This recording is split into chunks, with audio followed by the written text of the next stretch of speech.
વટ સાવિત્રી વ્રત મહાત્મ્ય અને કથા. જય શ્રી કૃષ્ણ. જય શ્રી રણછોડરાય. પ્રેમાળ હરિભક્તો, આપ સૌનું ભજન સત્સંગ લાઈવ રાજુ દવેમાં હાર્દિક સ્વાગત છે.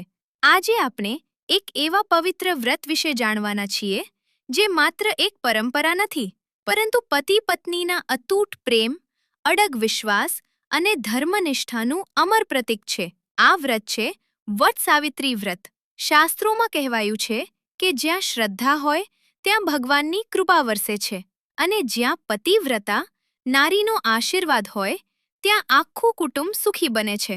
મિત્રો, જેઠ માસની અમાસના દિવસે સુહાગિન બહેનો વહેલી સવારે સ્નાન કરીને નવા વસ્ત્રો ધારણ કરે છે, વડના વૃક્ષની પૂજા કરે છે, કાચો દોરો વીંટારે છે, પ્રદક્ષિણા કરે છે અને પોતાના પતિના લાંબા આયુષ્ય માટે પ્રાર્થના કરે છે.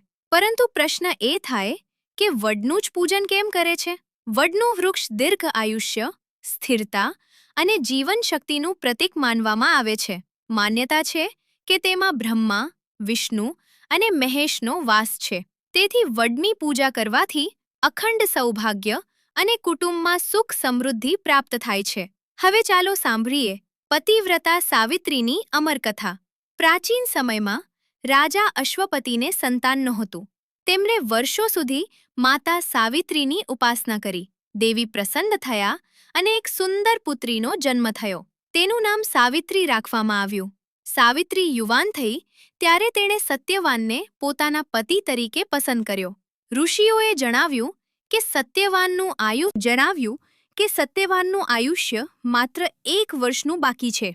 છતાં સાવિત્રી પોતાના નિર્ણય પર અડગ રહી અને લગ્ન કર્યા. 1 વર્ષ પૂર્ણ થતાં તે દિવસ આવ્યો. સાવિત્રી ઉપવાસ કરીને સત્યવાન સાથે જંગલમાં ગઈ. લાકડા કાપતા સત્યવાન અચાનક બેભાન થઈ ગયો.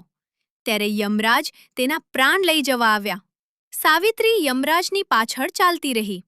યમરાજે તેને ઘણીવાર પાછા જવા કહ્યું, પરંતુ સાવિત્રી ધર્મ, સત્ય અને પતિવ્રતા વિશે એટલી સુંદર વાતો કરતી રહી કે યમરાજ પ્રસન્ન થઈ ગયા. યમરાજે પહેલા સાસુ સસરાનું સુખ આપ્યું, પછી પિતાને સંતાનનું વરદાન આપ્યું. અંતે સાવિત્રીએ કહ્યું, મને મારા પતિ સત્યવાનથી સંતાન પ્રાપ્ત થાય. યમરાજે વરદાન આપી દીધું. પછી તેમને સમજાયું કે પતિ વિના આ વરદાન પૂર્ણ થઈ શકે નહીં. તેથી તેમણે સત્યવાનના પ્રાણ પાછા આપ્યા.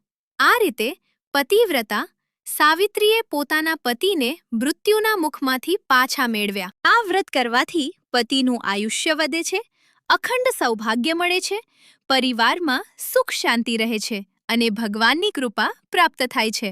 પ્રેમાળ હરિભક્તો, જો તમને આ કથા ગમી હોય તો જરૂરથી શેર કરજો. બોલો શ્રી રણછોડરાય ભગવાનની જય. જય શ્રી કૃષ્ણ. આપણા બધા જ તહેવારોની કથા આવી જ રીતે તમે અમારી ચેનલ ઉપર સાંભળી શકશો. આ ચેનલને સબસ્ક્રાઇબ કરો, લાઇક કરો અને કોમેન્ટમાં જય શ્રી કૃષ્ણ લખી આપો.